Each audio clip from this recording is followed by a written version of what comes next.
तालुक्यात आणि द्रोणागिरी नोडमध्ये सध्या परप्रांतीय भंगारवाल्यांनी अनेक ठिकाणी भंगाराची दुकाने थाटली असून संपूर्ण उरण तालुक्यात भंगार माफियांचा विळखा पडलाय। या भंगारवाल्यांनी सिडकोच्या, JNPAच्या आणि महसूल विभागाच्या करोडो रुपयांच्या मोक्याच्या जागांवर अतिक्रमण केल्याचे चित्र पाहावयास मिळत आहे।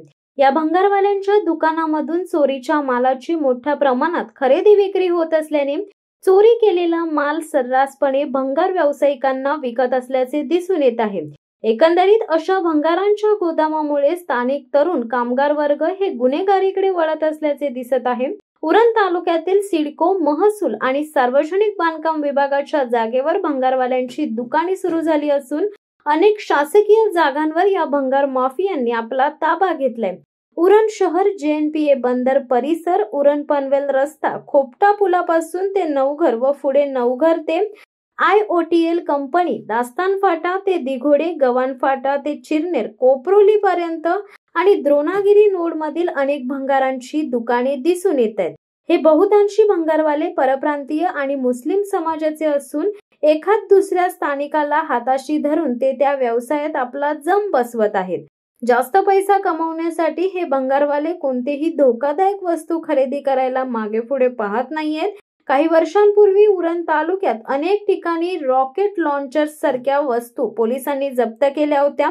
या भंगारवाल्यांच्या अशा बेफिक्री वृत्तीमुळे एखाद्या दिवशी तालुक्यात मोठा घातपात होण्याची शक्यता नाकारता येत नाहीये। कधी कधी सिडको व पोलीस अधिकारी या भंगारांच्या दुकानावर कारवाई करण्याचे नाटक करतात, मात्र त्यांची पाठ वळते न वळते तोच या भंगारवाल्यांची दुकाने पुन्हा जैसे थे स्थितीत सुरू असल्याने या मागचे गौड बंगाल काय आहे हे लोकांना कळून चुकले। शासकीय जागेच्या व्यतिरिक्त अनेक गावात देखील अशा प्रकारची दुकाने ठिकठिकाणी दिसून येत आहेत। गावातील स्थानिक मंडळी भाड्यापोटी या व्यावसायिकांना आश्रय देत असल्याचे दिसून येते। याबाबत गावागावात सायकलवर फिरून भंगार गोळा करणाऱ्या एका भंगारवाल्याला विचारले असता त्यांनी सांगितले की आम्ही गोळा केलेला भंगार विकत घेणाऱ्या मुख्य मालकाचे वरिष्ठ अधिकाऱ्यांच्या आर्थिक हितसंबंध असतात, त्यामुळे आमच्यावर काहीही कारवाई होऊ शकत नाही।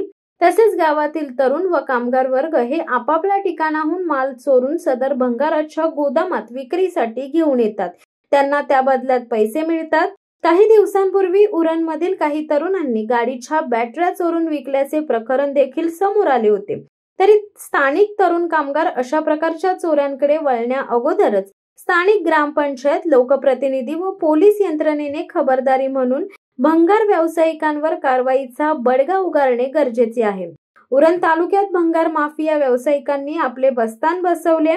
अनधिकृत भंगार व्यावसायिकांवर प्रशासनाने कारवाई करावी अशी मागणी सामाजिक संघटनेकडून केली जात आहे। शिवसत्ता टाइम्ससाठी प्रवीण पाटील, उरण। दे धडक बेधडक वृत्त देणाऱ्या आपल्या शिवसत्ता टाइम्स न्यूज चॅनलला लाल बटन दाबून सबस्क्राईब करा आणि बेल आयकॉनला क्लिक करायला विसरू नका।